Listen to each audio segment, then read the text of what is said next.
अब रमज़ान का महीना चल रहा हो, आप कुर्बानी के अहकाम बताएं तो सही नहीं है। रमज़ान के महीने में आप खुतबा दें कि कुर्बानी ऐसे करो, जानवर को ऐसे लिटाओ, इतना दांत का जानवर होना चाहिए, इतना उसकी उम्र होनी चाहिए, तो आपको लोग बेवकूफ़ कहेंगे, जबकि आप सही बात बोल रहे हैं, कुरान और हदीस बोल रहे हैं। लेकिन उस वक्त ये मौका नहीं है। रमज़ान के महीने में आपको रमज़ान के मसाइल बताना पड़ेंगे, ईद उल अज़हा के महीने में आपको ईद उल अज़हा के मसाइल बताना पड़ेंगे, कुर्बानी के मसाइल बताना पड़ेंगे। मेरे भाइयों, इसी तरीके से हक़ बात कहने का और सही बात कहने का एक मौका होता है, उस मौके पर आप कहिए, और एक वक्त होता है, उस वक्त पर वो बात कहिए तो अच्छी लगती है। तो मुनाफिक वक्त और टाइम नहीं देखता है। आप सोचेंगे कि अल्लाह के रसूल ने इतना दबकर समझौता किया? आप तो बड़े बाप के बेटे हैं, आप समझौता कहां करेंगे? हम तो बड़े बाप की औलाद हैं, हमारी फित्र, हम तो खान हैं, हम तो पठान हैं, हम तो ऊंची कौम के में पैदा हुए हैं। डायलॉग देखो, सर कटाना गवारा है, सर झुकाना गवारा नहीं। ये मौका था, ये महल था।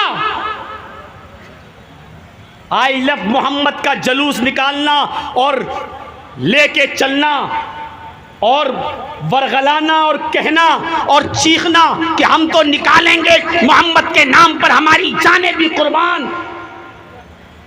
और जब डंडे बरसे और लाठियां चली तो चप्पल गिन नहीं पा रहे थे कि कितनी चप्पलें हैं। कहां चली गई थी वो मोहब्बत?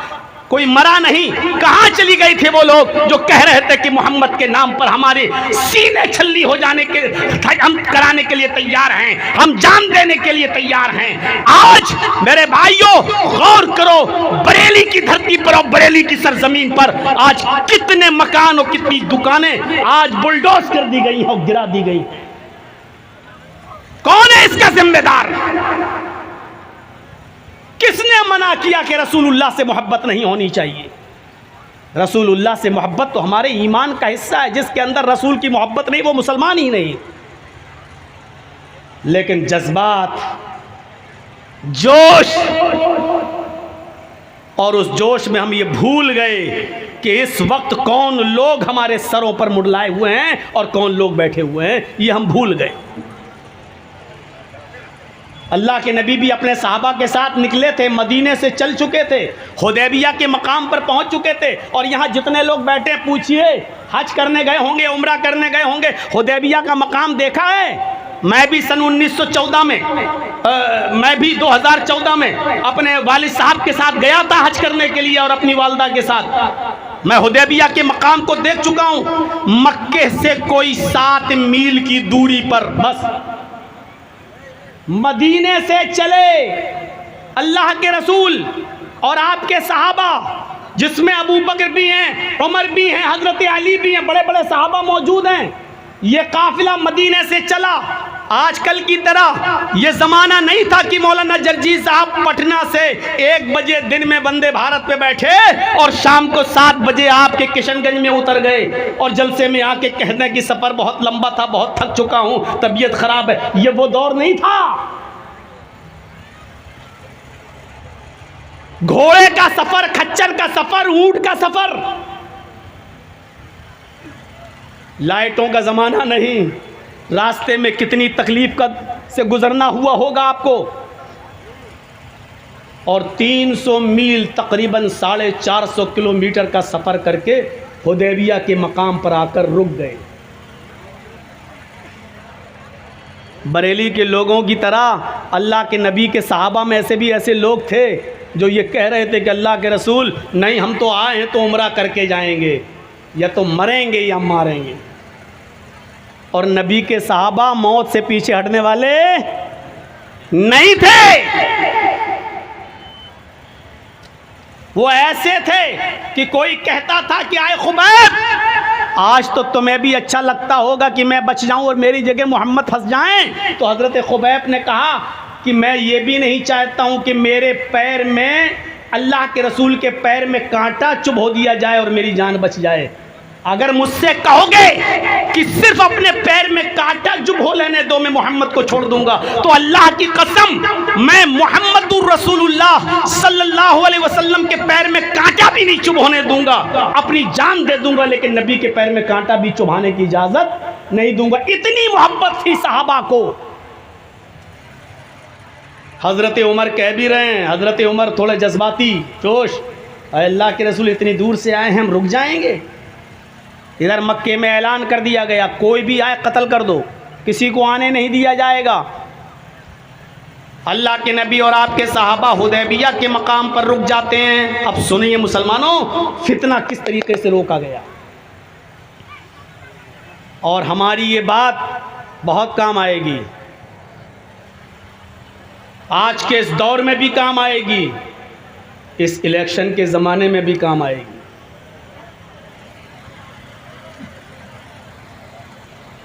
हम किसी पार्टी के एजेंट नहीं हैं, ना हम किसी पार्टी का प्रचार करने आए हैं। आप बिहार के रहने वाले हो, आप हमसे ज़्यादा समझदार हो, हमसे ज़्यादा आप अपने यहाँ के हालात से वाकिफ़ हैं। आपका मामला है, आप समझें ये जलसा दीनी है, यहाँ हम दीनी बात बताने आए हैं और जनाब मोहम्मद रसूलुल्लाह का उसूल बताने आए हैं। शरीयत ने हमें फसाद के, झगड़े के, नाइत्तिफाकी के, इख्तिलाफ के माहौल में भी हमारी रहनुमाई फरमाई है कि हमें किस तरीके से इन तमाम चीज़ों से निपटना है। इसलिए हम शरीयत का प्रचार आपके सामने करने के लिए आए हैं। अल्लाह के नबी सल्लल्लाहु अलैहि वसल्लम हुदैबिया के मकाम पर रुक जाते हैं और एक सहाबी को मक्के भेजते हैं, जाओ हालात का जायज़ा लेकर आओ, बात करके आओ। तो मक्के के लोगों ने क्या कहा, आप आए हो बात करने, बात तो बैठ कर होगी और मक्के में नहीं आने दिया जाएगा, बातचीत के जरिए मसला हल होगा। कहा गया तो बताइए बातचीत कैसे होगी? कहा जिस जगह पर मोहम्मद और उनके साथी मौजूद हैं उसी जगह पर बात होगी, मक्के में बात नहीं होगी। कहा ठीक है। कुरैशियों का, मक्के वालों का एक वफद तैयार हुआ, एक जमात तैयार हुई और उनका सरदार बनता है सुहैल। बुखारी की रिवायत पढ़िए, उनका सरदार कौन बनता है? सुहैल। अपने चंद साथियों को लेकर हुदैबिया, जहां अल्लाह के नबी मौजूद थे, वहां ये काफिला आता है, ये वफद आता है और अल्लाह के रसूल से गुफ्तगू करता है। यहां गुफ्तगू होती है, काफिरों की तरफ से कौन बात करेगा? आवाज़ आई सुहैल का, और कोई नहीं बोलेगा। ठीक, बातचीत तभी अच्छी होती है जब तुम्हारे पास कोई एक आदमी हो और हमारा भी एक आदमी हो। हम लोग सुनेंगे लेकिन बात तुम्हारा एक आदमी, हमारा एक आदमी। काफिरों की तरफ से किसको तैयार किया गया? सुहैल। और कहा कि मुसलमानों तुम्हारी तरफ से कौन बात करेगा? लोगों ने, सहाबा ने जवाब दिया, हमारे नबी जनाब मोहम्मद रसूलुल्लाह सल्लल्लाहु अलैहि वसल्लम। कहा ठीक है, इन दोनों में गुफ्तगू होगी, तुम्हारे आदमी भी सुनेंगे, हमारे आदमी भी सुनेंगे। अब गुफ्तगू शुरू होती है। सुहैल ने कहा ठीक है, आप लोग मक्के में पैदा हुए, आपके आबा व अजदाद मक्के में पैदा हुए, आपकी ज़मीनें मक्के में मौजूद हैं, आपके रिश्तेदार मक्के में मौजूद हैं, हमें कोई एतराज़ नहीं है, लेकिन इस साल हम आपको उम्रा नहीं करने देंगे। अब शर्त लगती है। अब देखिए शर्तें सब नाजायज़, एक भी शर्त जायज़ नहीं, सारी शर्तें नाजायज़। जिस नाजायज़ शर्त में पहली शर्त क्या है? आप मदीने से यहाँ तक आए हैं, अब यहाँ से वापस लौटकर मदीने चले जाओ। ये नहीं कहा अब आ ही गए हो तो उम्रा कर लो, ये नहीं कहा। इस साल आपको वापस जाना होगा, आप और आपके सारे साथियों को वापस जाना होगा। हम आपको इस साल उम्रा नहीं करने देंगे, आइंदा साल आप और आपके सहाबा आ सकते हो। पहली शर्त यह है कि इस साल वापस जाओ। मंजूर है तो लिखो। मुहम्मदुर रसूलुल्लाह सल्लल्लाहु अलैहि वसल्लम ने जिद नहीं की, आपने फरमाया सुहैल मुझे तुम्हारी ये शर्त मंजूर है, चलो इस साल हम वापस चले जाते हैं, नहीं करेंगे उम्रा, लेकिन अगली साल तो आ सकते हैं, आइंदा साल नेक्स्ट ईयर तो आ सकते हैं। सुहैल ने कहा नेक्स्ट ईयर, अगली साल आपको आने की इजाज़त है, इस साल नहीं। पहली शर्त लिख ली गई। इस साल वापस जाएंगे, इस साल उम्रा नहीं करने दिया जाएगा। ठीक है, पहली शर्त तय हो गई। दूसरी शर्त काफिरों ने लगाई, आए मोहम्मद दूसरी शर्त यह है कि आइंदा साल आप उम्रा करने के लिए आएंगे और आपके सहाबा उम्रा करने के लिए आएंगे तो मक्के में 3 दिन से ज्यादा रहने की इजाजत नहीं दी जाएगी। बिल्कुल वही मामला, इस मुल्क को आज़ाद हमने कराया, सबसे ज़्यादा खून मुसलमानों ने बहाया। आज भी इंडिया गेट पे चले जाइए, 95,000 लोगों में 65,000 सिर्फ मुसलमानों के नाम आपको मिलेंगे स्वतंत्रता सेनानी में, इस जंग की आज़ादी में, आज़ाद कराने में इस भारत को। लेकिन हम ही से कहा जा रहा है कि तुम ही को कागज़ दिखाना होगा, तुम इस देश के बाशिंदे हो या नहीं, तुम इस मुल्क के अंदर रहने वाले हो या नहीं। बिल्कुल वही षड्यंत्र, वही कैफियत हम ही से कहा जा रहा है। हमारी ज़मीन, हमारे आबा अजदाद सब मक्के में पैदा हुए, हमारी ज़मीनें मक्के में मौजूद, हम मक्के में पैदा हुए और हम ही से कहा जा रहा है 3 दिन से ज़्यादा रहने की इजाज़त नहीं। आए मोहम्मद सल्लल्लाहु अलैहि वसल्लम, आपको और आपके साथियों को मक्के में 3 दिन से ज़्यादा रहने की इजाज़त नहीं होगी, वो भी आइंदा साल। इस साल तो बिल्कुल नहीं, आइंदा साल आ सकते हो, लेकिन 3 दिन से ज़्यादा मक्के में रहने की इजाज़त नहीं होगी। आपने कहा, आए अली लिख दो, मुझे सुहैल की इन काफिरों की तरफ से ये शर्त भी मंजूर है, हम आएंगे और उम्रा करके सीधे वापस चले जाएंगे मदीने, हम मक्के में 3 दिन से ज़्यादा नहीं रुकेंगे, मुझे तुम्हारी ये शर्त भी मंजूर है। अगर अल्लाह के रसूल ये कहते क्यों नहीं रखा जाएगा, मैं क्या मेरी ज़मीन नहीं है मक्के में, क्या हमारे रिश्तेदार नहीं है मक्के में, तो क्या गलत बात थी? सही बात थी, लेकिन कभी कभी सही बात से भी समझौता करना पड़ रहा है। आपने फरमाया ठीक है, मुझे तुम्हारी ये दूसरी शर्त भी मंजूर है। अब उसने एक और खेल बिगाड़ना चाहा, वो ये चाह रहे थे किसी तरीके से ये मामला, ये समझौता बिगड़ जाए। तीसरी शर्त काफिरों ने ये लगा दी, आए मोहम्मद आप और आपके सहाबा मक्के में जब आइंदा साल दाखिल होंगे तो तलवार लेकर आ सकते हैं, लेकिन आप और आपके साथियों की तलवार मियान के अंदर रहेगी और मेरे आदमी मक्के में खुली हुई तलवारें लेकर घूमेंगे। कितनी नाजायज शर्त, कितनी नाजायज शर्त। मेरे आदमी मक्के में खुली हुई नंगी तलवारें लेकर घूमेंगे, लेकिन आप और आपके सहाबा तलवार तो ला सकते हो, लेकिन तलवार मियान के अंदर रहेगी। अल्लाह के नबी ने इस समझौते पर भी साइन किए, तस्लीम करते हुए फरमाया, आए सुहैल हम लड़ने के इरादे से आएंगे ही नहीं, इसलिए हमें तुम्हारी ये शर्त भी मंजूर है, हम अपनी तलवारें मियान में रखेंगे, तुम अपनी तलवारें खुली हुई लेकर घूमना, हमें कोई मतलब नहीं है, हमारा इरादा लड़ने का होगा ही नहीं, हम तो उम्रा करने आएंगे और चले जाएंगे। तीसरी शर्त भी मान ली। आज एक मामूली आदमी नहीं मान सकता, पंचायत बैठ भी जाए तब भी कहते पंचों का फैसला सर आंखों पर, लेकिन परनाला मेरा यहीं बहेगा, हम बड़े बाप के बेटे हैं। मेरे भाइयों, तीसरी शर्त वो भी मान ली। हजरत उमर ऐसे देख भी रहे हैं, ये क्या कर रहे हैं अल्लाह के रसूल। वो हज़रत उमर जिनकी तलवार जल्दी जल्दी मियान से निकलती थी, जिनकी अदालत में कत्ल से नीचे कोई सज़ा थी ही नहीं, लेकिन अल्लाह के रसूल जब शर्तें मान रहे हैं तो उमर फारूक कैसे बोल दें ठीक है मंजूर है, समझौता हो गया। अब चौथी शर्त एक और लगा दी। थोड़ा सा पंखा इधर भी कर दीजिए भाई, थोड़ा सा, पता नहीं अक्टूबर का लास्ट है, फिर भी तो सर्दी थोड़ी पड़ना चाहिए, लेकिन आज बहुत गर्मी लग रही है। तो मेरे भाइयों सुनिएगा, बहुत दिलचस्प बात, चौथी एक और शर्त लगा दी। किसी तरीके से तो मामला बिगड़े, और अल्लाह के रसूल बिगड़ने नहीं दे रहे हैं। उन्होंने चौथी शर्त लगाई है मोहम्मद, हाँ एक शर्त और है। आपने कहा अब क्या है? कहा एक शर्त और है। कहा क्या? कि अगर मेरा कोई काफिर आदमी, मेरा कोई मक्के से आदमी अगर भागकर मदीने जाएगा और आप लोग अगर उसको पकड़ लेते हैं तो मेरा आदमी आपको वापस करना होगा, मेरा आदमी आपको लौटाना पड़ेगा। अगर कोई आदमी मक्के से भागकर मदीना जाता है और आप गिरफ्तार कर लेते हैं तो मैं जब चाहूं अपना आदमी ले सकता हूं, मेरा आदमी आपको वापस करना होगा। और आपका आदमी अगर मदीने से भागकर मक्के आया और हमने पकड़ लिया तो हम आपके आदमी को वापस नहीं करेंगे।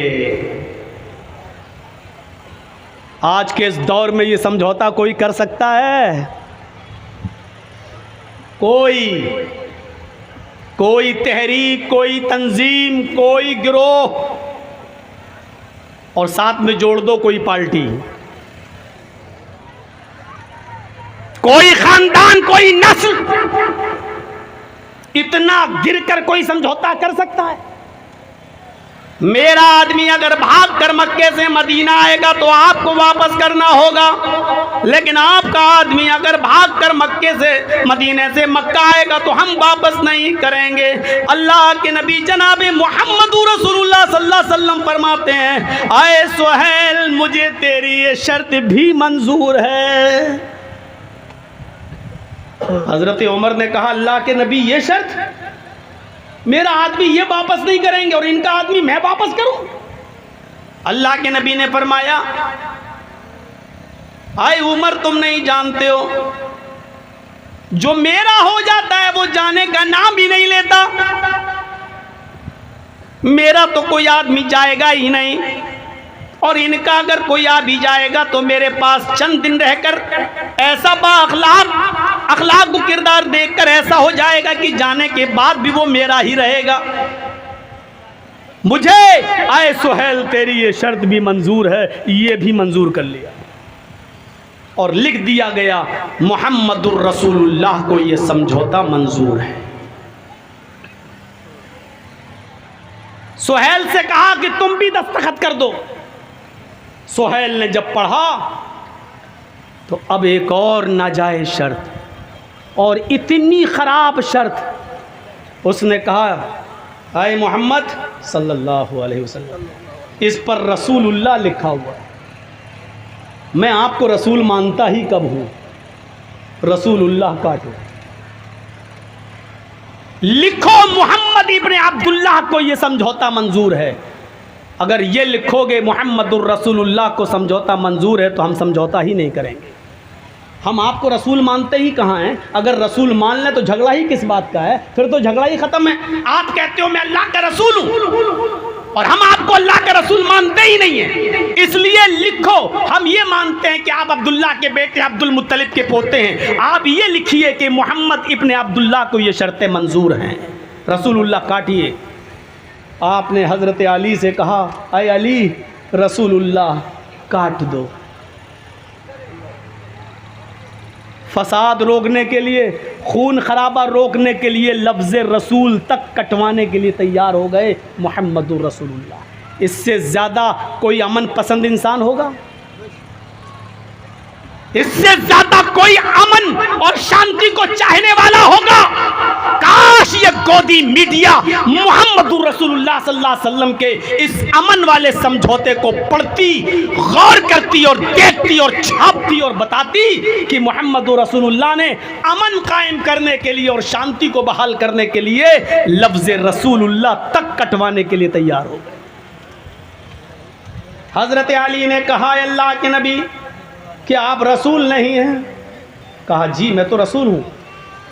अल्लाह ने आपको जब हक के साथ रसूल बनाकर भेजा है तो मेरे हाथ उस लफ्ज़ रसूल को कैसे काट सकते हैं? मेरे हाथों में इतनी ताकत नहीं है कि मैं लफ्ज़ रसूलुल्लाह काट दूँ। और अल्लाह की नबी ये काम मैं नहीं कर सकता, मुझसे मत करवाइए। जब आप रसूलुल्लाह हैं तो मैं रसूलुल्लाह कैसे काट दूँ? मोहब्बत देखिए, कोई ज़रूरी नहीं कि झंडा लेकर निकला जाए तभी मोहब्बत है, दिल का फोटो बनाया जाए तभी मोहब्बत है। आए अल्लाह के रसूल, मैं लफ्ज़ रसूलुल्लाह नहीं काट सकता अपने हाथ से। अल्लाह के नबी ने फरमाया लाओ कलम मुझे दो। हज़रत अली ने कलम दे दिया। बुखारी की हदीस, बुखारी की रिवायत, अल्लाह के नबी ने कहा अली मुझे बताओ कि कहाँ लिखा है रसूलुल्लाह, मुझे बताओ रसूलुल्लाह कहाँ लिखा है। हज़रत अली ने बताया ये लिखा है, यहाँ से यहाँ तक ये रसूलुल्लाह लिखा हुआ है। आपने खुद उसको अपने हाथ से काट दिया। लीजिए, और लिखवा दिया इब्ने अब्दुल्ला, मोहम्मद रसूलुल्लाह कटवा कर इब्ने अब्दुल्ला को ये समझौता मंजूर है। अब हजरत उमर उठ गए। और सुनो, हमारे और आपकी तरह जज्बाती लोग नबी के साथ भी थे। हजरत उमर उठ गए और कहने लगे ऐ अल्लाह के रसूल, अलस्ना अलल हक, क्या हम हक पर नहीं हैं? जैसे हम कहते हैं क्या हम सही नहीं बोल रहे हैं, क्या हम गलत बोल रहे हैं, क्या हम फसाद फैला रहे हैं? हजरत उमर ने भी क्या कहा, अलस्ना अलल हक, क्या हम हक पर नहीं हैं? अल्लाह के नबी ने कहा ऐ उमर, उस रब की कसम जिसके कब्ज़े में मेरी जान है, हम हक पर हैं। आए अल्लाह के नबी, हम हक पर हैं। कत्लाहुम फिन्नार, तो आप हमें जिहाद का हुक्म क्यों नहीं देते? आप हमें लड़ने का हुक्म क्यों नहीं देते? जब हम हक पर हैं तो लड़ने के लिए क्यों नहीं कहते? आए अल्लाह के रसूल, अगर हम इनसे लड़ने लगें और इन काफिरों को मारें, कत्लाहुम फिन्नार, तो क्या ये काफिर जिनको हम कत्ल कर दें, क्या ये जहन्नम में नहीं जाएंगे? आपने फरमाया हाँ, अगर लड़ते लड़ते तुमने इनको मार दिया तो ये जहन्नम में जाएंगे। कत्लाना फिल जन्नह, अय अल्लाह के नबी, हम तादाद में कम हैं, लड़ते लड़ते अगर इन्होंने हमें मार दिया, हमें कत्ल कर दिया, तो क्या हम जन्नत में नहीं जाएंगे? सवाल कैसे कर रहे हैं हजरत उमर? आय अल्लाह के नबी, अगर हमने इनको कत्ल कर दिया तो क्या ये जहन्नम में नहीं जाएंगे? हाँ, ये जहन्नम में जाएंगे। अगर ये हमें मार दे तो क्या हम मरने के बाद जन्नत में नहीं जाएंगे? आपकी आंखों में आंसू आ गए। फरमाया हाँ, अगर ये तुम्हें कत्ल कर दे तो तुम जन्नत में जाओगे। फरमाया जब दोनों हालत में हमारी जीत है, हम इनको मारे तो ये जहन्नमी, ये हमें मारे तो हम जन्नती, फिर आप हमें लड़ने से क्यों रोक रहे हैं? हम आए हैं तो उम्रा करके जाएंगे। अल्लाह के नबी फरमाते, उमर, मैंने समझौता कर लिया है, मैंने वादा कर लिया है, मैंने सिग्नेचर कर लिया है। जो मैं देख रहा हूं वो तुम नहीं देख रहे, जो मैं समझ रहा हूं वो तुम नहीं समझ रहे, मुझे जो दिखाई दे रहा है वो तुम्हें नहीं दिखाई दे रहा है। आज अगर दबकर समझौता करेंगे तो कल मक्का पे हम कब्जा कर लेंगे, और आज अगर हम लड़ गए तो लड़कर मरकर यहीं खत्म हो जाएंगे। फिर कोई अल्लाह अल्लाह कहने वाला ना होगा, फिर हमारी तादाद घट जाएगी। इसलिए अभी वक्त का तकाजा है कि इनसे समझौता कर लो। आपने फरमाया जो मैं समझ रहा हूं वो तुम नहीं समझते हो, और आपने समझौता कर लिया और वापस चले गए और सारी शर्तें मान ली उन काफिरों की। अल्लाह के नबी जनाब मोहम्मद रसूलुल्लाह सल्लल्लाहु अलैहि वसल्लम ने, और फिर मदीने से दीन का प्रचार चला, और फिर अगले साल खाने काबा में उम्रा करने आए, और उसके बाद धीरे धीरे फिर इस्लाम फैला, और फिर ऐसा इस्लाम फैला, ऐसा फैला कि फिर एक दिन 10,000 सहाबा के साथ मक्के के अंदर फातिहाना दाखिला होता है। और वही अल्लाह के नबी उस मक्के के उसी खाने काबा में जिसमें 360 मूर्तियां रखी हुई थी, 360 बुत रखे हुए थे, उसी खाने काबा में दाखिल होते हैं। हजरत अली के कांधे पर सवार होते हैं, आपके हाथ में छड़ी होती है, और खाने काबा में घुसकर एक एक बुत को छड़ी से गिराते जाते और कहते जाते, जाल हक व ज़हक़ल बातिल इन्नल बातिल काना ज़हूक़ा, जाल हक व ज़हक़ल बातिल इन्नल बातिल काना ज़हूक़ा। हक आ गया और बातिल मिट गया, हक आ गया और बातिल मिट गया, और बातिल को तो मिटना ही था।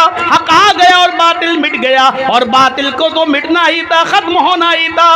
एक एक करके एक एक बुत को गिराते जाते जाते और यही कहते जाते हक आ गया और बातिल मिट गया, और बातिल तो मिटने ही वाला था। ये कहते गए और मक्के को 360 बुतों से पाक व साफ कराया और मक्के के अंदर फातिहाना दाखिला हुआ।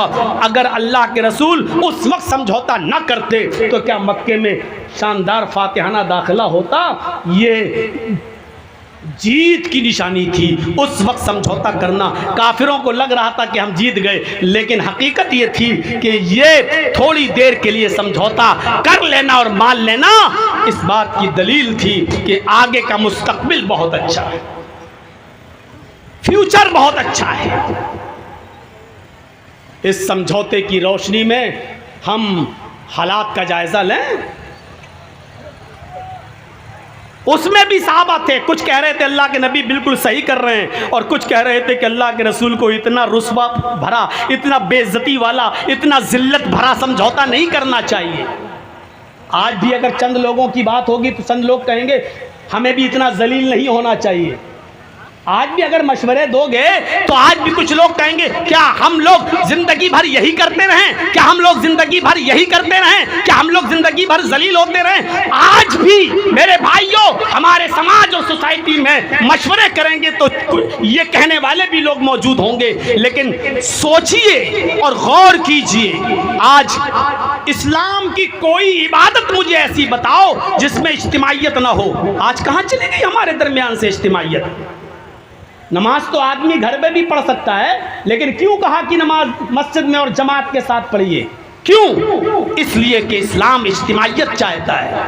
ईद की नमाज तो आदमी घर में भी पढ़ सकता है, लेकिन क्यों कहा कि मस्जिद के क्यों कहा ईदगाह जाइए? क्यों कहा घर की औरतों को भी ले जाइए? क्यों कहा? अल्लाह के नबी ने जिस औरत के पास ओढ़नी ना हो, चादर ना हो, तो अपने सहेली की ओढ़नी और चादर पे चली जाए, लेकिन जाए। क्यों कहा अल्लाह के रसूल ने ईद के दिन भी अगर तुम्हें जाना है, अगर कोई औरत नमाज पढ़ने की पोजीशन में नहीं है, उसको पीरियड शुरू हो गया है और वो नमाज नहीं पढ़ सकती, तब भी वो मुसलमानों की ईदगाह में जाए, नमाज न पढ़े लेकिन दुआ में शामिल रहे। क्यों? ये इज्तिमाइयत का हुक्म क्यों दिया?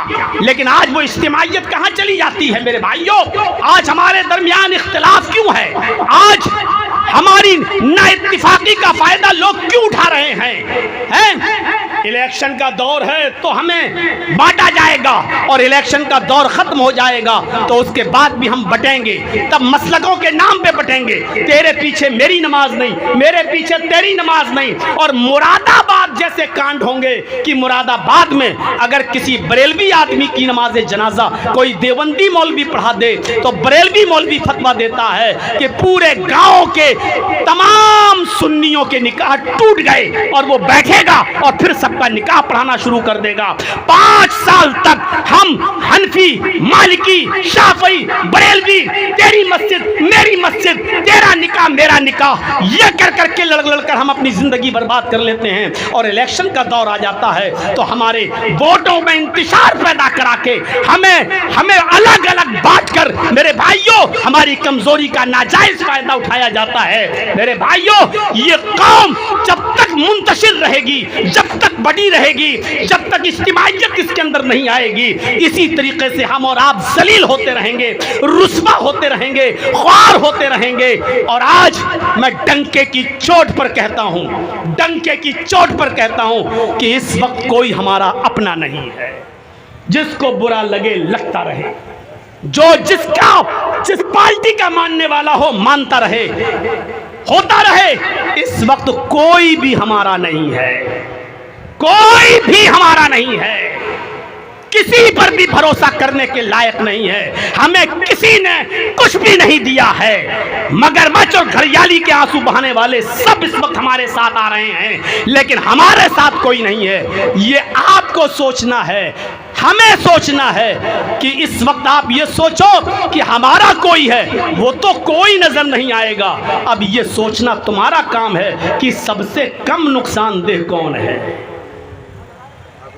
नुकसानदेह तो सब हैं, लेकिन ये सोचना तुम्हारे लिए जरूरी है कि कम नुकसान किस में है। तुम अगर ये सोचो कि ये आ जाएगा तो हमें फायदा होगा, माफ कर लीजिए, तुम्हें कुछ नहीं मिलना है। तुम्हें कोई कुछ नहीं देगा, तुम बादशाह नहीं बन सकते हो, तुम रहबर नहीं बन सकते हो। लेकिन ये सोचो कि इनमें कम नुकसानदेह कौन है। हम और आप ये सोचें कि इस वक्त हम उस हॉस्पिटल में मेरी बीवी एडमिट है कि हमारी बीवी की डिलीवरी हो रही है और डॉक्टर ने कह दिया है कि साहब हम या तो आपकी बीवी को बचा सकते हैं या बच्चे को बचा सकते हैं। अब बताओ दोनों में से हम किसको बचाएं? हमारे लिए तो दोनों चीजें नुकसानदेह हैं। बीवी जा रही है तब भी हमारा नुकसान, बच्चा जा रहा तब भी हमारा नुकसान। लेकिन इस वक्त हमें फैसला लेना है कि बीवी को बचाया जाए या बच्चे को। कम नुकसान क्या है? तो दिल पे हाथ रख के कहना पड़ेगा डॉक्टर साहब बीवी को बचा लो, बच्चा जा रहा तो जाने दो, बीवी रहेगी तो बच्चे और भी आ जाएंगे, और बच्चा अगर जा रहा तो जाने दो, लेकिन बीवी को बचा लो। बच्चा जा रहा वो भी हमारा नुकसान, लेकिन इस वक्त आपको छोटा नुकसान तो बर्दाश्त करना पड़ेगा। हमारा कोई नहीं है इस वक्त, हमारा ये आपको सोचना पड़ेगा। और फिर किसको क्या करना है ये आप जाने, आपका मामला है, आपका इलाका है। हम यूपी में आकर किसी पार्टी का कोई प्रचार करने नहीं आए हैं। फोन तो बहुत लोगों ने घुमाए मेरे पास, ताज्जुब होगा इतने फोन आए मेरे पास, लेकिन मैंने कहा कि नहीं, सियासी स्टेज कोई हम शेयर नहीं करेंगे, किसी भी सियासी स्टेज पर हम नहीं जाएंगे। क्या लालच नहीं दिया गया, लेकिन कोई सियासी स्टेज नहीं। लेकिन हाँ, इज्तिमाइयत हम जरूर बरकरार रखने की बात कहेंगे। मुसलमानों, जब तुम मुत्तहिद थे, जब तुम मुत्तफिक थे, तो तुम्हें नहीं मालूम तुम क्या थे। आज बाकायदा लड़ाई हो रही है हमारी यूपी में। आइए हमारे यूपी में जाइए और देखिए। बिहार आने से पहले मेरे पास नोटिस आ चुका है, यहां आने से पहले आप जहां भी प्रोग्राम करने जाएंगे कोई सियासी बात आप नहीं करेंगे। बिहार में बाकायदा वहां का चीफ मिनिस्टर बोलता है ये लड़ाई 80 और 20 की है, 80 और 20 की है। बाकायदा एक ऐसा बयान देता है जो संविधान के खिलाफ है, जिस पर इलेक्शन कमीशन को एक्शन लेना चाहिए। लेकिन नहीं, क्योंकि सारे लोग उनके परवुर्दा हैं और उन्हीं के टुकड़ों पे पल रहे हैं, इसलिए कोई एक्शन नहीं ले सकता है। ये लड़ाई बाकायदा ऐसा कर दिया गया है। इसलिए मेरे साथियों, मुत्तहिद हो जाओ, मुत्तफिक हो जाओ। तुम्हारे इलाके का इलेक्शन डिपेंड करेगा हिंदुस्तान के इलेक्शन। दुनिया तुम्हारी तरफ देख रही है बिहार वालों, पूरी दुनिया तुम्हारी तरफ नजर उठा के देख रही है, तुम्हारे इत्तेफाक और इत्तेहाद की तरफ देख रही है। पूरी दुनिया की नजरें इस वक्त तुम्हारी तरफ जमी हुई हैं। इस वक्त तुम्हें अक्ल और शऊर से काम लेने की जरूरत है, तुम्हें अक्लमंदी और दानिशमंदी से काम लेने की जरूरत है। तुम्हें बहुत कुछ कह दिया है मैंने, बस यही कहना बाकी रह गया कि फलां को दो, फलां को मत दो। मेरे भाइयों, मैं कौन होता हूं ये कहने वाला? मैं नहीं कोई होता हूं, आप अच्छी तरीके से समझ रहे हैं। इस वक्त जानते हो कंडीशन क्या है हमारी? आप नहीं जानते हो कौन लोग हमारे सर पे सवार हैं, आपको मालूम है? एक आदमी जो कई मर्तबा एमएलए रहा हो और कई मर्तबा एमपी रहा हो, उस आदमी की एफआईआर अंडा चोरी में हो जाती है। अंडा चोरी में आप अंदाजा लगा सकते हैं कि कौन लोग हमारी खोपड़ियों पे सवार हैं। जानते हो हम किस माहौल में रह रहे हैं? हम इस माहौल में रह रहे हैं कि एक तालाब पे शेर भी पानी पी रहा है और बकरी भी पानी पी रही है। एक ही घाट है, शेर भी पानी पी रहा है और बकरी भी पानी पी रही है। और शेर की तरफ से बहता हुआ पानी, झूठा पानी बकरी की तरफ आ रहा है। पानी वहां से आ रहा बहता हुआ जहां शेर पी रहा, मुंह डाला, और वहां से बहकर पानी आ रहा है इधर, और बकरी यहीं पानी पी रही है। तो पानी कौन झूठा कर रहा है? शेर। और शेर का झूठा पानी कौन पी रही है? बकरी। लेकिन जब शेर और बकरी दोनों पानी पी चुके तो शेर बहाना ढूंढ रहा है बकरी को मारने का। शेर ने कहा, ए तूने मेरा पानी झूठा क्यों किया? तो बकरी ने कहा, रे जंगल के राजा, मैंने कहा पानी झूठा किया, पानी तो आपकी तरफ से बहता हुआ आ रहा था, मैंने तो आपका झूठा पानी पिया, मेरी क्या मजाल कि मैं आपका पानी झूठा करूं। पानी तो आपकी तरफ से बहता हुआ आ रहा था, मैंने तो आपका झूठा पानी पिया। शेर ने कहा अच्छा तो तू मुझसे जबान भी चलाती है, मेरे सामने जबान भी खोलती है, तुझे बोलना भी आता है। शेर उठा और उसने बकरी को फाड़ दिया और टुकड़े टुकड़े कर दिया और खा गया। यानी इतना भी कहने का हक नहीं है कि मैं अपनी सफाई पेश कर सकूं। हम उस माहौल में रह रहे हैं। वही उत्तर प्रदेश जहां कभी प्रोग्राम ख़त्म नहीं होते थे, आज मस्जिद में भी अगर प्रोग्राम मुझे करना होता है तो परमिशन लेना पड़ती है। और जहां मौलाना जर्जीस का नाम आ जाए, LIU रिपोर्ट दे देता है कि नहीं, फसाद फैल सकता है, फितना फैल सकता है। हम अपनी मस्जिद में भी माइक खोलकर हम तकरीर नहीं कर सकते हैं। इस माहौल में हम और आप रह रहे हैं, और आप यहाँ सोच रहे हैं कि हमारा कौन।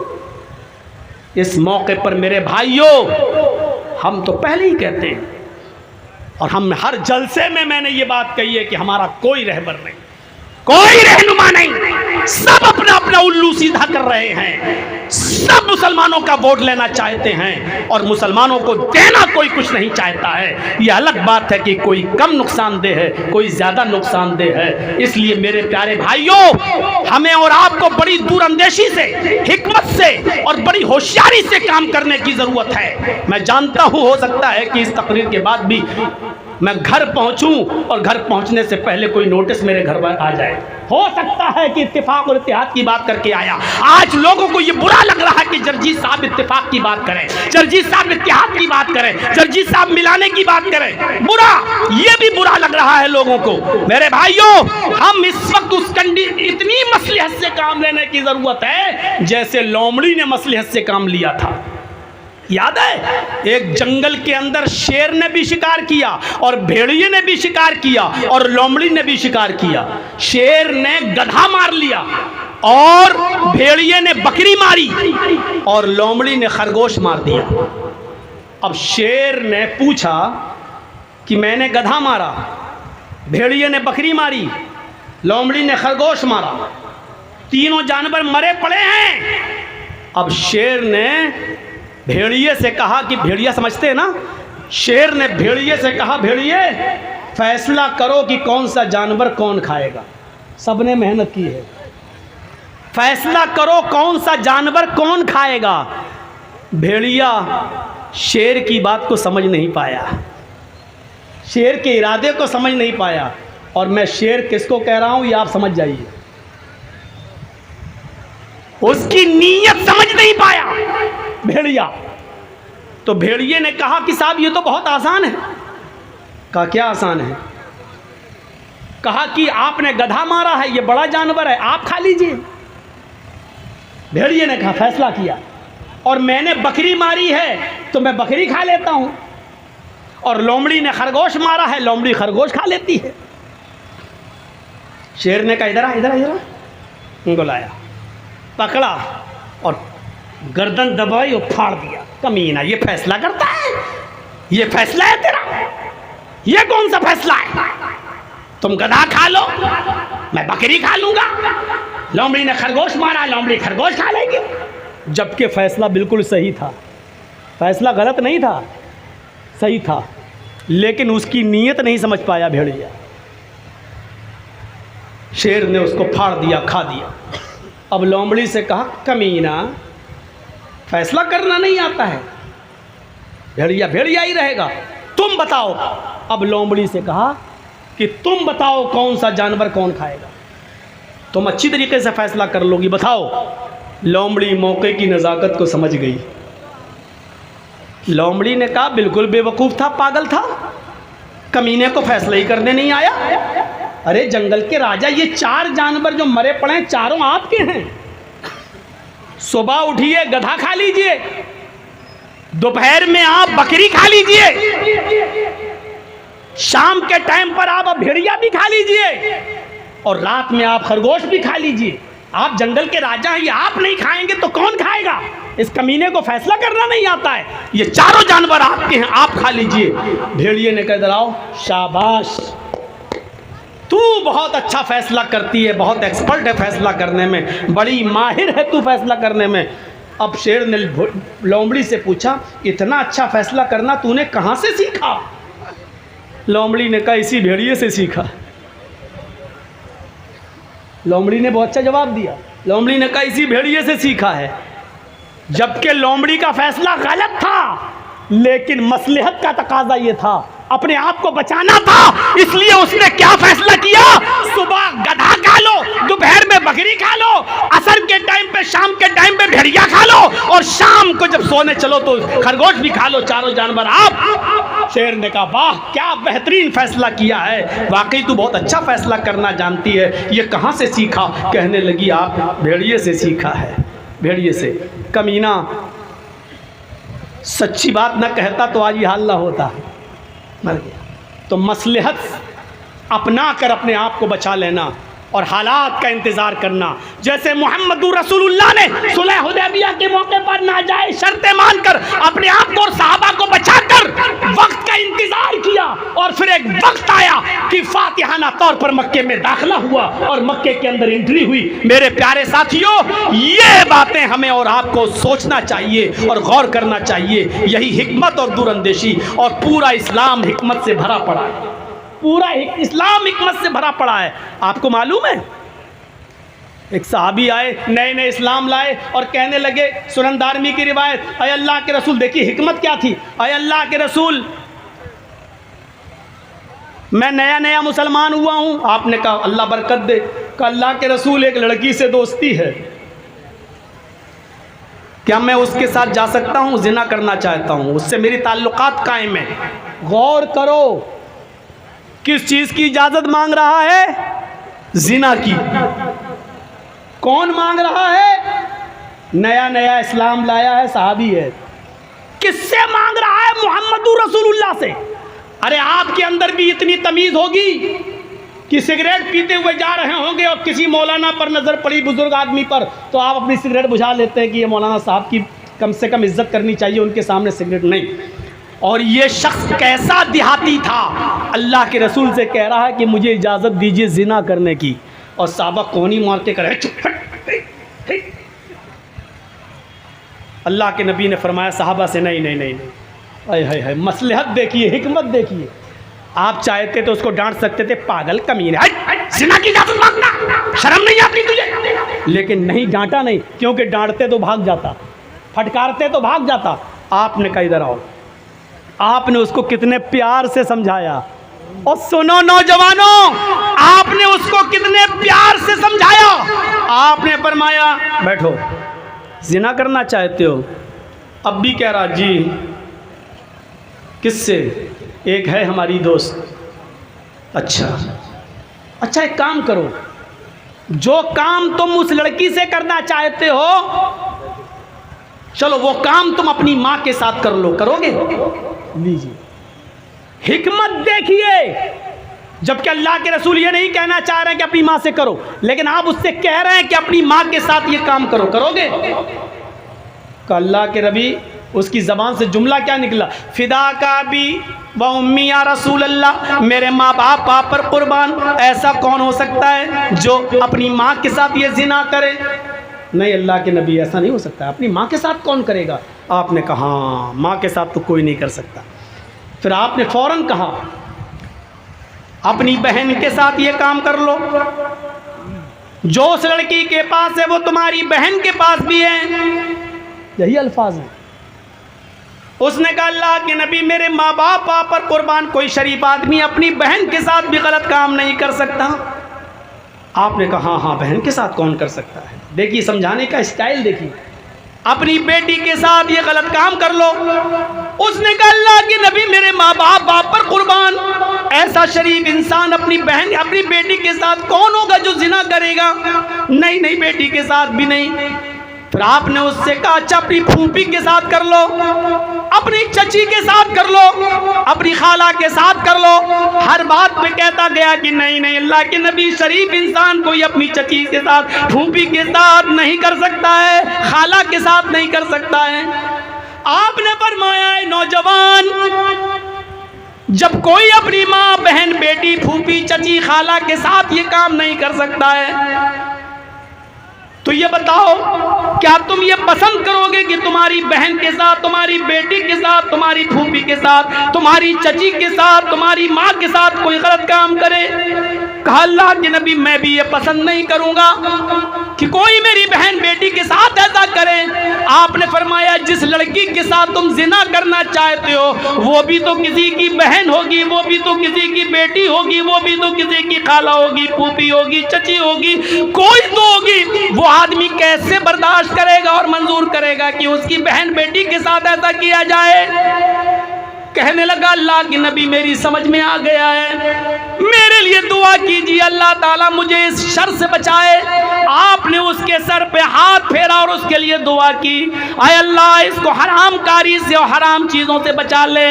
उस नौजवान का कहना है कि अल्लाह के नबी की इस दुआ के बाद किसी लड़की की तरफ तो छोड़ो, किसी लड़की की तरफ तो छोड़ो, किसी हराम चीज़ की तरफ भी मेरी नज़र नहीं उठी। आपने कितनी हिकमत के साथ समझाया, कितनी मसलहत के साथ समझाया, माँ बहन बेटी का नाम लेके समझाया। अगर आप उसको डांटते और फटकारते तो भाग जाता, इस्लाम से दूर हो जाता और फिर करीब ना आता।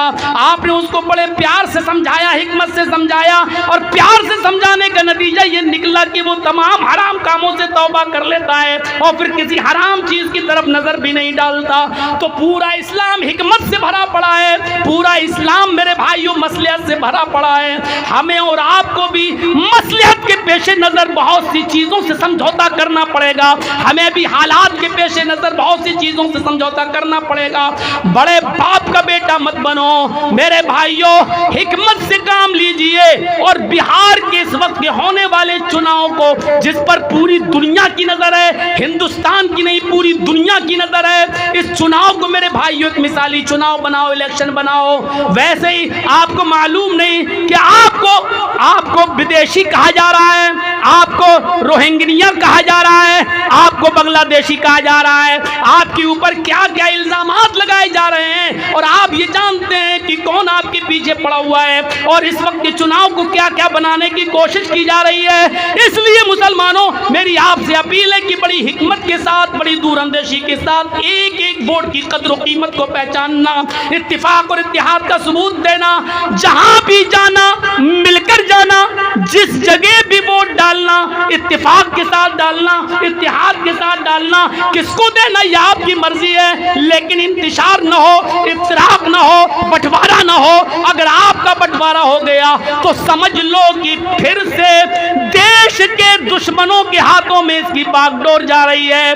फिर आप पछताएंगे, फिर आप खून के आंसू रोएंगे। मेरे भाइयों जिस तरीके से हम लोग खून के आंसू रो रहे हैं उसी तरीके से आपको भी खून के आंसू रोने के सिवा कुछ नहीं मिलेगा, क्योंकि इख्तिलाफ फिर बाद में भी खत्म नहीं होगा। फिर मस्जिद का झगड़ा, फिर तेरी मेरी मस्जिद का झगड़ा, तेरे मेरे जनाजे का झगड़ा, तेरी मेरी नमाज का झगड़ा, ये सारे झगड़े फिर शुरू होंगे।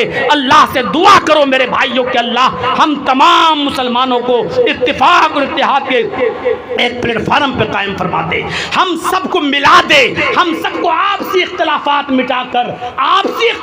मिटाकर पूरी इज्तिमाइयत के लिए और पूरी मुस्लिम कौम के फायदे की सोचने की कोशिश करनी चाहिए और अल्लाह ताला हमें उसकी तौफीक अता फरमाए। मेरे प्यारे साथियों 12:50 हो चुके हैं। 10 मिनट का टाइम मैं आपको यहाँ बैठकर इस इदारे के लिए आपसे कुछ मांगूंगा, कुछ दूंगा, क्योंकि आप खुश नसीब हैं कि आपके इलाके में इदारे चल रहे हैं। हमारे यूपी में आ जाइए तो बुलडोजर चल रहे हैं। आप हमारे यूपी पर नजर डाल दीजिए तो क्या हो रहा है। ये इदारे अगर आपकी रहमो करम पर नहीं चल पाए तो आपको बिहार से भी ये इदारे बंद करना होंगे। 10 मिनट का मैं टाइम देता हूं आपको। आपने हमेशा हमसे मोहब्बत की है, आज भी अपनी मोहब्बत का सबूत दीजिए। 100, 200, 500, 1000 जो भी आप मेरे हाथ में देना चाहें इस इदारे के लिए दीजिए। अल्लाह ताला आपको इसका अजर अजीम अता फरमाएगा। इलाहुल आलमीन हम तुझसे दुआ करते हैं कि हम मुसलमानों को इत्तिफाक और इत्तेहाद के एक प्लेटफार्म पर कायम फरमा दे। अल्लाह तेरे नबी का फरमान है, तेरे नबी का फरमान है, अमालुकुम उम्मालुकुम। अज़ीमुश्शान इजलास के सदर मुहतरम, इस इजलास के नाज़िम मुहतरम,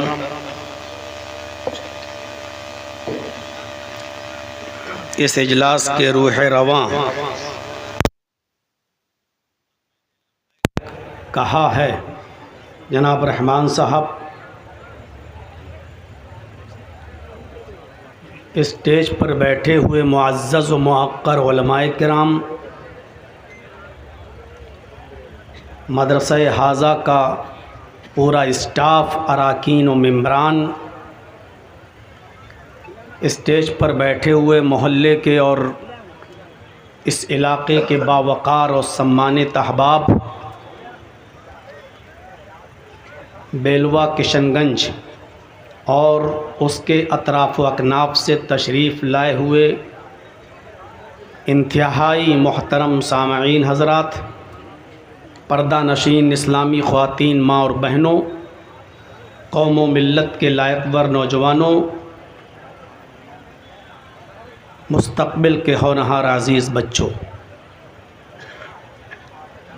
बेलवा में मैं जब भी आता हूँ तो मुझे अपना पुराना दौर याद आ जाता है।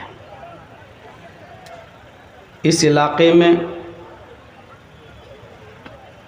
मेरी सबसे पहली तकरीर इसी बेलवा की सरज़मीन पर हुई थी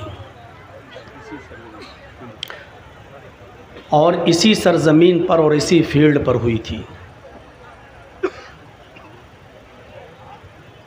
गालिबन 1999 का दौर था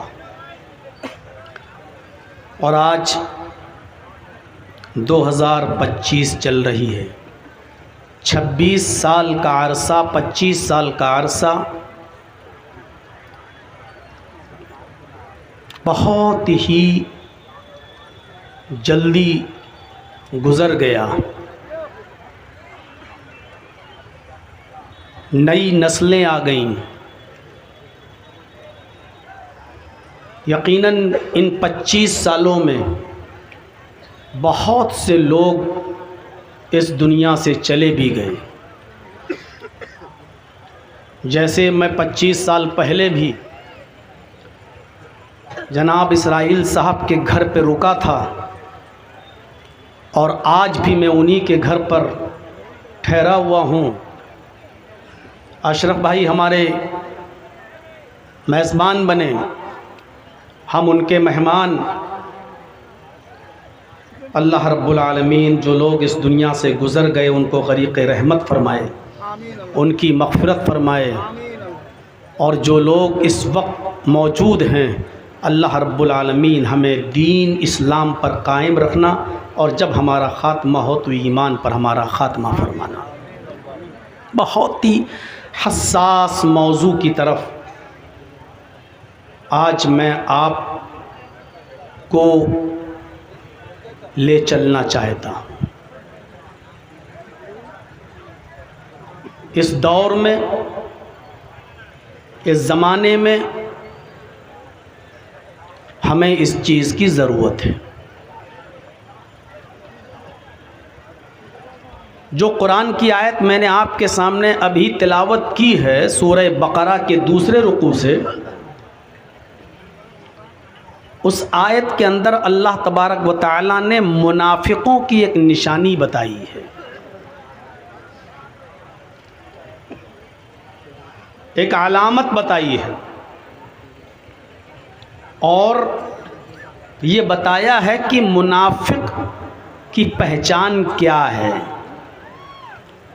इज़ा क़ील लहुम ला तुफ़सिदू फ़िल अर्ज़, मुनाफिक को आप कैसे पहचानेंगे?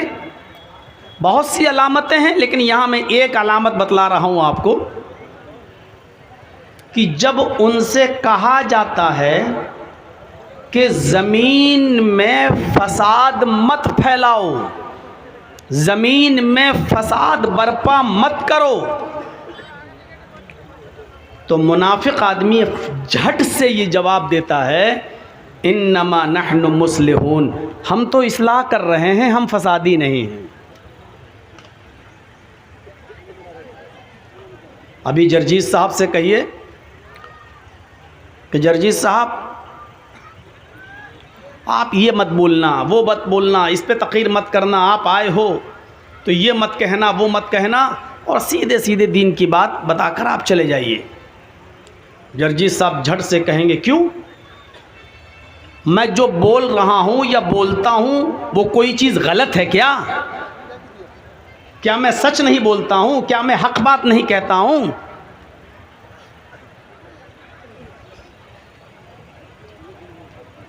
अब आप हमारी गलती बताइए कि मैंने क्या गलत कहा है। या यही बात कही जा रही है, हक बात बोलना गलत नहीं है, हक बात को गैर मौके पर और गैर महल पर बोलना यह गलत बात है। जिस वक्त जिस चीज़ की ज़रूरत हो उस वक्त वो बात बोली जाए तो ठीक है।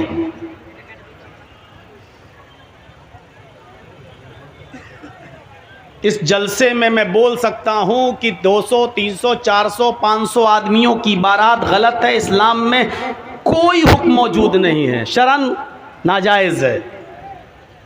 हम इस जलसे में बोल सकते हैं, जुमे के खुतबे में बोल सकते हैं कि किसी भी लड़की वाले के यहाँ खाना खाने की कोई शरई दलील नहीं मिलती कि लड़की वाले के यहाँ खाना खाया जाए, और लड़की का बाप भी मेहमानों को अपने घर बुलाकर उनको खाना खिलाए और बेहतरीन से बेहतरीन डिशेस बनाकर खिलाए। शरीयत में लड़की वाले के लिए खिलाने की कोई जिम्मेदारी नहीं, वलीमा है जो लड़के के ऊपर और लड़के के वालों पर ज़रूरी है कि वो करें। औलिम बलो बिशातिन, अगरचे एक बकरी ही क्यों ना हो लेकिन वलीमा करो, वलीमा है, लेकिन लड़की वाले के यहाँ नहीं। इस जलसे में मैं बोल रहा हूँ ठीक है, जुमे के खुतबे में बोल रहा हूँ ठीक है, लेकिन जरजीत साहब को आपने बारात की दावत देती और जरजीत साहब को निकाह पढ़ाना है, बाराती भी आ गए हैं, बारात भी पहुंच गई है, पंडाल भी लग गया है, मैरिज होम भी लगा है, लाइटें भी जल रही हैं, 400-500 आदमियों की बारात भी आ गई है। अब उन सब लोगों के सामने जरजीत साहब कह रहे हैं बारात हराम, ये चोर हैं, ये डाकू हैं, क्यों आए हैं? तो ऐसे मौके पर जरजीत साहब का बोलना ख़तरे से खाली नहीं है। हो सकता है कि वही 400 और 500 आदमी आपका गरीबान पकड़ें, मारें, पीटें और आपको वहाँ से भागना पड़े। अब आप जरजीत साहब कह रहे हैं क्या मैंने गलत बात बोली है, क्या सही नहीं है? जरजीत साहब आप बोले तो सही हो, लेकिन मौका और महल तो देखते कि मौका और महल क्या है। इसी मौके और महल के पसे मंज़र में अल्लाह के नबी ने फरमाया मन रा मिनकुम मुनकरन फलयुगय्यिरहु बियदिही,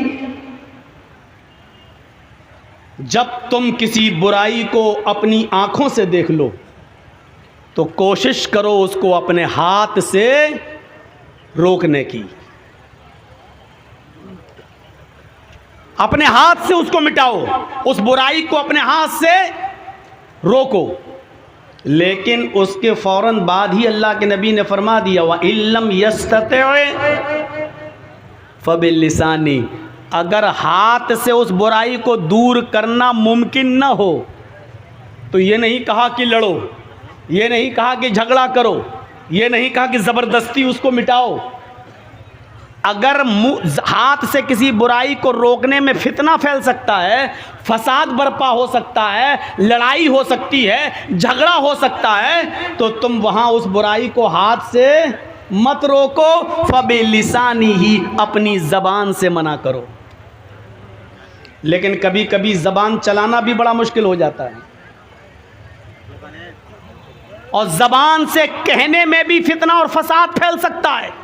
इसलिए अल्लाह के रसूल ने यह नहीं कहा कि ज़बान से हर हाल में कहो और उस बुराई को ज़बान से कहकर मिटाओ, नहीं। फमल्लम यस्तति फबिक़ल्बिही, अगर ज़बान से कोई बात कहने में बुराई के मिटाने के लिए अगर उसमें भी झगड़ा हो सकता हो, उसमें भी फसाद हो सकता हो, उसमें भी लफड़ा हो सकता हो, उसमें भी खून खराबा हो सकता हो, तो तुम ज़बान से भी उनको मना मत करो, फबिक़ल्बिही, तो दिल से बुरा जानो, लेकिन फितना और फसाद न फैलाओ, ये कहा है। अब आप अंदाज़ा लगा सकते हैं, बुराई को इतने ज़ोर शोर के साथ मिटाने का हुक्म दिया कि हाथ से रोको, लेकिन अगर हाथ से रोकने में फितना और फसाद, खून खराबा होने का डर हो तो हाथ से मत रोको, ज़बान से मना करो। और ज़बान से मना करने में भी खून खराबा फैल सकता हो तो ज़बान से भी मत कहो, बल्कि दिल से बुरा जानो और ख़ुद उस जगह मत जाओ, हट जाओ। ठीक है, इसको मैं बारात मना करूँगा तो ये हमारे ऊपर पिल पड़ेंगे, तो जर्जी साहब आप खुद बारात में मत जाइए, दिल से बुरा जानिए, अपने घर बैठिए, चुपचाप रहिए। ये ज़ालिका ज़अफ़ुल ईमान, ये ईमान का सबसे कमज़ोर दर्जा है। मेरी बात आप समझ गए होंगे कि मेरा इशारा किस तरफ है, मैं कहना क्या चाह रहा हूँ। ये मुनाफिकों का वस्फ़ है कि जब उनसे कहा जाता है कि ज़मीन में फसाद मत फैलाओ तो अकड़ कर कहते हैं मैं तो हक बात कह रहा हूँ, मैं तो इस्लाह कर रहा हूँ, मैं सही बात बोल रहा हूँ। आपके सही बात कहने का इनकार मैं नहीं कर रहा हूँ, आप सही बात गलत जगह पर कह रहे हैं और गलत वक्त पर कह रहे हैं। अब रमज़ान का महीना चल रहा हो, आप कुर्बानी के अहकाम बताएं तो सही नहीं है। रमज़ान के महीने में आप खुतबा दें कि कुर्बानी ऐसे करो, जानवर को ऐसे लिटाओ, इतना दांत का जानवर होना चाहिए, इतना उसकी उम्र होनी चाहिए, तो आपको लोग बेवकूफ़ कहेंगे, जबकि आप सही बात बोल रहे हैं, कुरान और हदीस बोल रहे हैं। लेकिन उस वक्त ये मौका नहीं है। रमज़ान के महीने में आपको रमज़ान के मसाइल बताना पड़ेंगे, ईद उल अज़हा के महीने में आपको ईद उल अज़हा के मसाइल बताना पड़ेंगे, कुर्बानी के मसाइल बताना पड़ेंगे। मेरे भाइयों, इसी तरीके से हक़ बात कहने का और सही बात कहने का एक मौका होता है, उस मौके पर आप कहिए, और एक वक्त होता है, उस वक्त पर वो बात कहिए तो अच्छी लगती है। तो मुनाफिक वक्त और टाइम नहीं देखता है, कहता है इन्नमा नहनु मुस्लिहून, हम तो इस्लाह करने वाले हैं। लेकिन अल्लाह ने क्या कहा, अला, होशियार रहना ऐसे लोगों से। इन्नहुम हुमुल मुफ्सिदून वलाकिन ला यशऊरून, ये इस्लाह फैलाने वाले लोग नहीं हैं, इस्लाह करने वाले लोग नहीं हैं, ये समाज का भला चाहने वाले लोग नहीं हैं, यही फसादी हैं, यही मुफ्सिद हैं। वलाकिन ला यशऊरून, इनको पता नहीं है, ये जानते नहीं हैं। ये समझ रहे हैं कि मैं बहुत अच्छा काम कर रहा हूँ, ये समझ रहे हैं कि मैं बहुत नेक काम कर रहा हूँ, हालांकि नेक काम करने का ये वक्त नहीं था। अब मैं एक दो मिसालें आपके सामने रखूँगा। 35 साल की उम्र थी नबी अकरम सल्लल्लाहु अलैहि वसल्लम की, यानी 40 साल के बाद आप रसूल बने, अभी नबी भी नहीं बने थे, अभी रिसालत भी नहीं मिली थी, नबूवत भी नहीं मिली थी। उम्र कितनी थी? 35 साल। और मक्के में तेज़ बारिश हो गई, सैलाब आ गया, और खाने काबा जिसका हम और आप सब तवाफ़ करते हैं, उस खाने काबा में शिकाफ पड़ गया, वो डह गया, वो गिर गया। तो मक्के के लोगों ने अज़ सरे नौ दोबारा खाने काबा को बनाकर तैयार किया। ये सब का अकीदा था कि अल्लाह का घर है, खाने काबा को बनाकर तैयार किया। जब खाने काबा बनकर तैयार हो गया, आप लोग थोड़ा जल्दी करिए, बीच में खड़े होकर चंदा करने को मैं मना नहीं कर रहा हूँ, लेकिन थोड़ा सा डिस्टर्ब हो रहा है, जल्दी कीजिए। मदरसे का काम है, वो तो करना ही है, वो तो ज़रूरी है, इसी मकसद से जलसा हुआ है, उसमें कोई रुकावट नहीं, लेकिन थोड़ा जल्दी। खाने काबा जब बनकर तैयार हो गया दोबारा, तो जो हजरे अस्वद था, हजरे अस्वद जिसको हम और आप जाकर चूमते हैं, जो वहाँ तक पहुँच जाए, बोसा लेते हैं, उस हजरे अस्वद को रखने का जब नंबर आया, उसको उसी जगह पर रख दिया जाए जहाँ वो रखा है, तो उसको रखना था। तो बड़े बड़े कबीले लड़ने लगे, कबीले लड़ने लगे, ख़ानदान लड़ने लगे। ये कहता है मेरा कबीले का सरदार रखेगा, दूसरा कबीला कहता नहीं, इस हजरे अस्वद को मेरे कबीले का सरदार रखेगा। तीसरा खड़े होके कहता है इसको मेरे कबीले का सरदार रखेगा। चौथा कहता है इसको अलगर्ज। बड़े बड़े कबीले लोग लड़ने लगे और कहने लगे कि नहीं, इस हजरे अस्वद को उठाकर उसकी जगह पर रखने का हक सिर्फ हमारे कबीले को हासिल होगा। यहां तक कि तलवारें निकल आईं, लड़ने पर आमादा हो गए, खून खराबा फैलने की नौबत आ गई।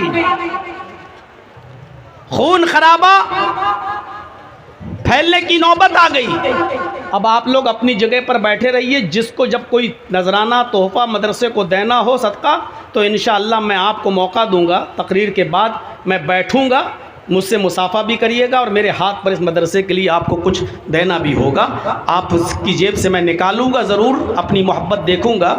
26 साल से करते चले आ रहे हैं, अब तक बुला रहे हैं, तो आज भी देखता हूँ कि आपको कितनी मोहब्बत है हमसे और मेरी कितनी बात मानते हैं। लेकिन बीच में उठ कर थोड़ा डिस्टर्ब मत कीजिए। तो मेरे भाइयों सुनिए, खून खराबे की नौबत आ गई, तलवारें निकल आईं, फितना फैल गया। तो उस वक्त एक बुजुर्ग आदमी खड़ा हुआ कौम का और कहने लगा, लड़ो नहीं, खून खराबा अच्छी बात नहीं है। एक काम करते हैं कि आज सब लोग अपने घर पे जाओ, हजरे अस्वद को यहीं रहने दो।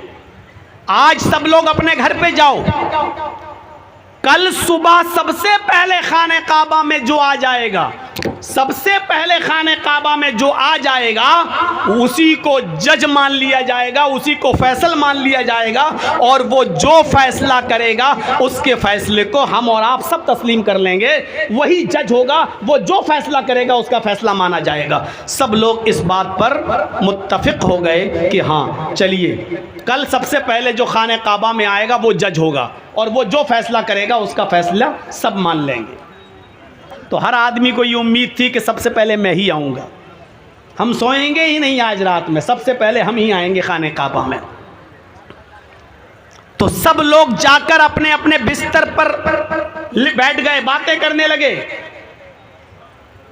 मुहम्मदुर रसूलुल्लाह, जो अभी तक मोहम्मद इब्ने अब्दुल्ला हैं, वो भी आए और आप अपने घर में आकर लेट गए, आराम करने लगे।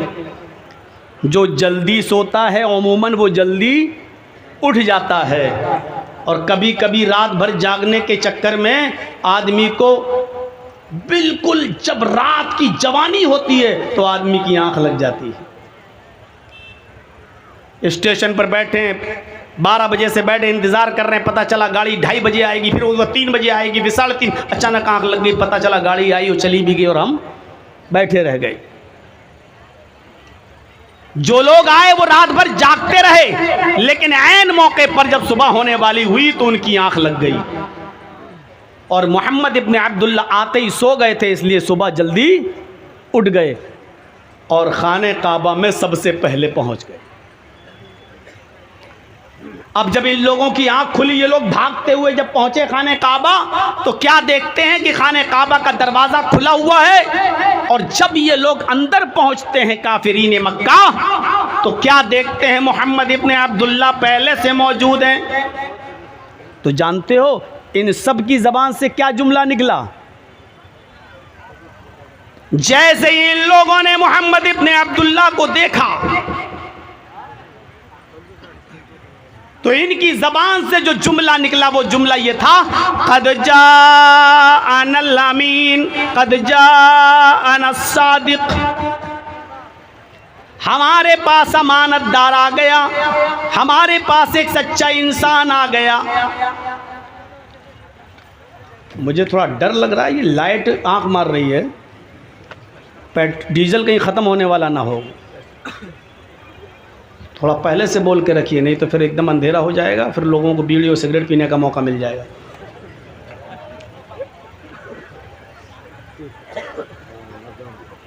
तो तवज्जो दीजिएगा, लोगों की जबान से ये जुमला निकला, कद जाअनल अमीन कद जाअनस सादिक, हमारे पास अमानतदार आ गया, हमारे पास सबसे सच्चा इंसान आ गया। यानी अभी तक अल्लाह के रसूल होने का दावा नहीं किए, लेकिन मक्के के लोग आपको पहले ही से सच्चा मानते थे और अमानतदार मानते थे। और सारे लोग चीख पड़े, आप जो भी फैसला करेंगे हमें मंजूर है। जर्जीस साहब के खिलाफ फैसला मुकदमा चल रहा हो लोअर कोर्ट में, लोअर कोर्ट का फैसला जर्जीस साहब के फेवर में होगा तो हम मानेंगे, मेरे खिलाफ हो गया तो हम हाई कोर्ट जाएंगे।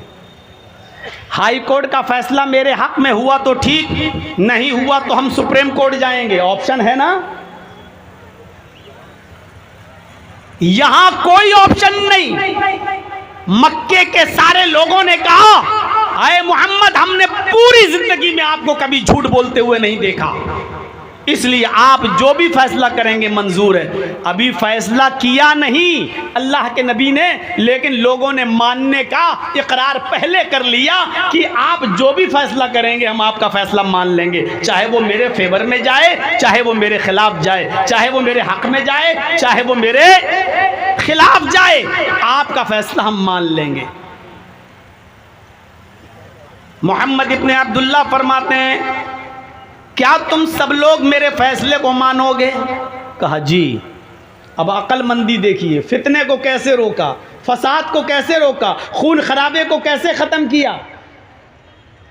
अब अल्लाह के नबी सल्लल्लाहु अलैहि वसल्लम क्या करते हैं, जब आपने इकरार करा लिया सबसे, मेरी बात मानोगे? कहा जी। सब ने कहा कि हम मान लेंगे। आपने एक चादर जो आपके पास थी, उस चादर को आपने ज़मीन पर बिछाया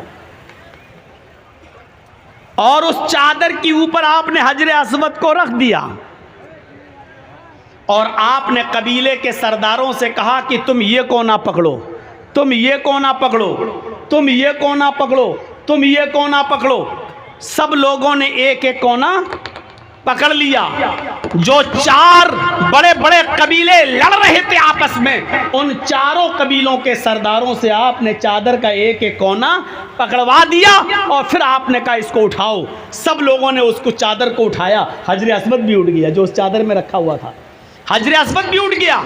आपने कहा इस चादर को लेकर चलो खाने काबा के पास। सब लोग उस चादर को लेकर आए। जब खाने काबा तक पहुंचे तब अल्लाह के रसूल ने उसको हजर अस्वद को अपने हाथ से उठाकर वहाँ पर रख दिया जहाँ पर वो आज भी मौजूद है। अपने हाथ से उठाकर रख दिया। इस फैसले से सब खुश हो गए।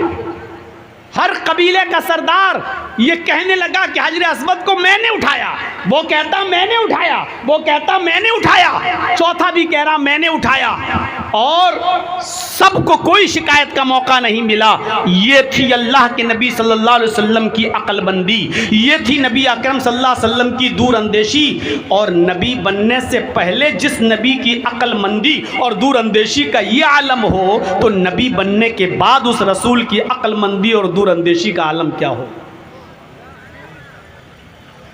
फितना और फसाद किस तरीके से रोक दिया। जो कौम तलवार से नीचे किसी की बात ही नहीं करती थी, इतनी लड़ाका कौम, एक कबीले की बकरी दूसरे के कबीले के खेत में चली गई। एक बकरी इस कबीले की उस कबीले के किसी आदमी के खेत में चली गई।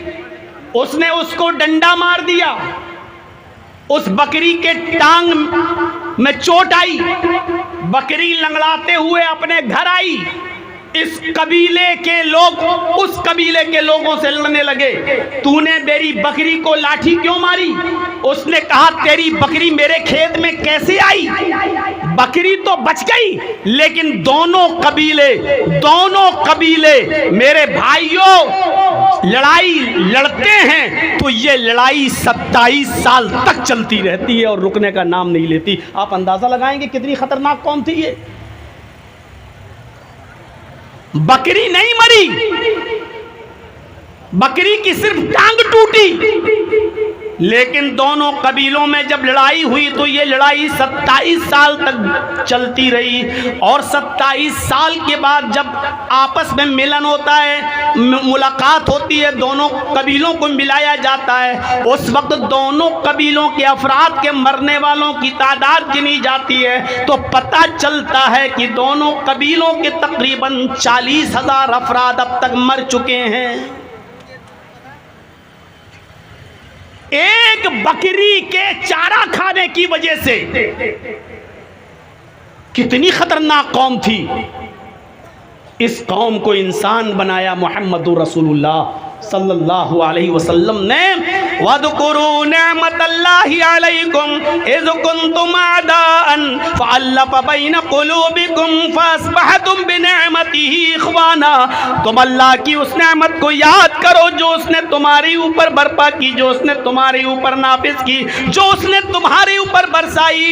इज़ कुंतुम अदाअन, आपस में तुम एक दूसरे के दुश्मन थे, आपस में तुम एक दूसरे के हरीफ थे, आपस में तुम एक दूसरे के दुश्मन थे।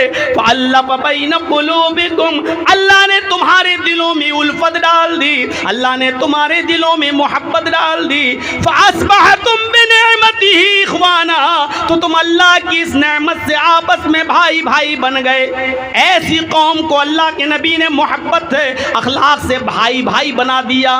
एक दूसरे के लिए लड़ने, एक दूसरे को मारने वाले एक दूसरे के लिए अपनी जान देने लगे, एक दूसरे के लिए अपनी जान निछावर करने लगे। ऐसा भाई बना दिया मोहम्मदुर रसूलुल्लाह सल्लल्लाहु अलैहि वसल्लम ने। इसलिए हमें और आपको ये देखना है कि मौका और महल क्या है। हर सही बात हर वक्त नहीं बोली जाती, हर सही काम हर वक्त नहीं किया जाता, यह भी सुन लीजिए। वक्त और मौके की नजाकत को देखकर शरीयत उसमें भी हमारी रहनुमाई करती है। अल्लाह के रसूल और आपके सहाबा उम्रा करने ही तो आ रहे हैं।